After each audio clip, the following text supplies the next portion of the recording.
طائف کے بازاروں میں لوگوں نے پتھر تک مارے، نالین خون سے زخمی ہو گئے، اور ادھر سے حکم بھی آتا ہے محبوب بولو تو صحیح۔ ان پہاڑوں کو ایسے جو ہے وہ جوڑیں گے کہ یہ درمیان میں پس کے رہ جائیں گے، عذاب کے فرشتے حاضر ہو کے پیشکش کرتے ہیں، لیکن میرے حضور فرماتے ہیں نہیں، میں رحمت بن کے آیا ہوں۔ وہی رحمت للعالمین نبی فتح مکہ کے دن حکم دیتے ہیں کہ ابن خطل کو قتل کر دو، اس کی لونڈیوں کو قتل کر دو۔ یہ حضور کا گستاخ تھا، حجب کیا کرتی تھی اس کی لونڈیاں، گا گا کے حضور کی اہانت کیا کرتی تھی۔ اس نے سوچا بچنے کی کوئی صورت نہیں ہے تو کعبۃ اللہ کے پردے کے اندر چھپ گیا۔ پوچھا گیا یہ تو کعبہ کے پردے کے اندر چھپ گیا ہے، یہاں پناہ لے لی ہے، کہا یہیں سے نکال کے قتل کر دو۔ یہ میرے نبی کا اختیار ہے، حضور چاہیں تو معاف کر دیں، حضور چاہیں تو حکم صادر کریں کہ ان پر حد جاری کر دی جائے، ان کو سزا دی جائے۔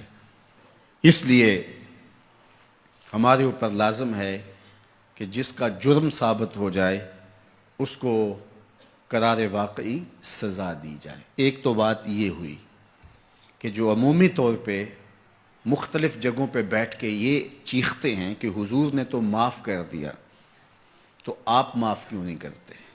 آپ اتنے سخت کیوں ہو گئے ہیں؟ آپ حضور کے ماننے والے نہیں ہیں؟ تو میں نے کہا صاحب یہ سنت اختیار کیجئے، اپنے دشمنوں کو معاف کر دیجئے، باقی کسی کے دشمنوں کو معاف کرنے کا آپ حق تو نہیں رکھتے۔ میں اس معاشرے کا ایک معزز شہری ہوں، توہین عدالت کر دی کسی نے تو مجھے اختیار دو نا کہ میں معاف کر دوں۔ کیا تم مجھے اس بات کا اختیار دیتے ہو کہ آپ کی عدالت کی توہین ہوئی اور میں اس کو معاف کر دوں؟ آپ کہیں گے آپ تو ہمارے شعبہ کے شخص نہیں ہیں۔ اچھا پاکستان کے سارے وکیل جمع ہو جائیں اور وہ کہیں کہ چلو اس کو ہم معاف کر دیتے ہیں، تو کیا تم تمام وکلاء کو اس بات کا حق دیتے ہو کہ وہ عدالت عظمیٰ کی توہین معاف کر دیں؟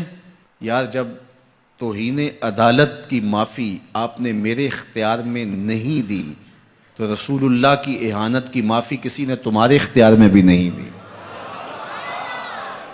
یہ بات اچھی طرح سن لو، یہ بات اچھی طرح سمجھ لو کہ یہ تمہارا اختیار نہیں ہے، یہ صرف رسول اللہ کا اختیار ہے۔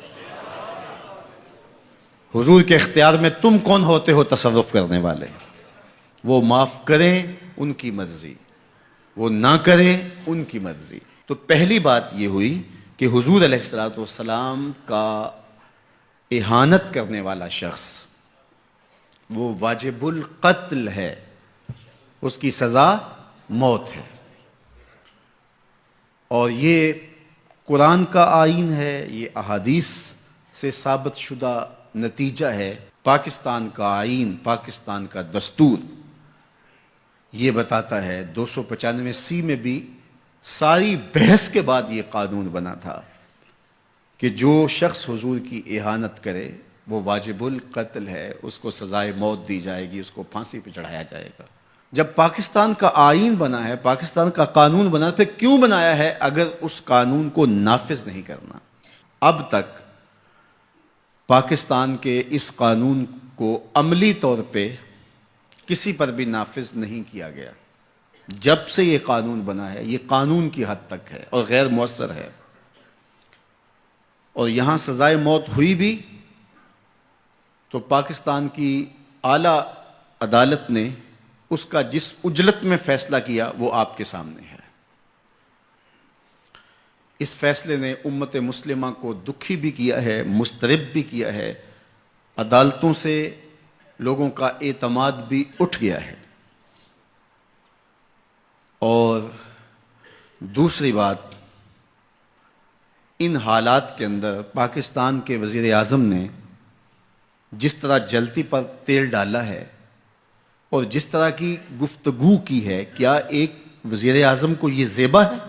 رعایا اولاد کی طرح ہوتی ہے۔ اس تقریر نے جلتی پر تیل کا کام کیا۔ تیسری بات میں آپ سے یہ کہنا چاہوں گا کہ اس وقت ہم پراکسی وار میں ہیں. ہمارا دشمن ہمارے وجود کو برداشت نہیں کرتا. ہم ایٹمی قوت ہیں اور وہ ہمیں صفحہ ہستی سے مٹانا چاہتا ہے. پاکستان کے اندر یہ جو آئین 295 ہے، مغرب کو ایک آنکھ نہیں بھاتا، اور وہ چاہتے ہیں کہ یہ قانون غیر مؤثر تو ہے ہی ہے، یہ قانون ختم بھی ہو جائے. اور ایک تیر سے وہ کئی شکار کرنا چاہتے ہیں کہ قانون بھی توڑ دیا جائے اور یہ وطن بھی توڑ دیا جائے. لیکن ہمیں سوچنا ہے حضور سے ہمارا رشتہ لازوال ہے اور یہ ملک بھی اپنا ہے. اس لیے احتجاج ہمارا جمہوری اور آئینی حق ہے، اور اس کو ہم جس انداز میں بہتر سمجھتے ہیں احتجاج ریکارڈ کروانا چاہیے. کسی نے بیان دے دیا، کسی نے تحریر لکھ دی، کسی نے کالم لکھا، کسی نے میڈیا پہ آ کے اپنے جذبات کا اظہار کیا، کسی نے اداروں کو پیغام دیا، کسی نے احتجاجی مظاہرہ کر کے جلوس نکال کر کے اعلان کیا، کسی نے دکان بند کر کے اس بات کا اعلان کیا کہ ہم تمہارے اس فیصلے کو قبول نہیں کرتے. تو یہ ہمارا آئینی جمہوری دستوری حق ہے کہ ہم اپنے جذبات کا اظہار کریں.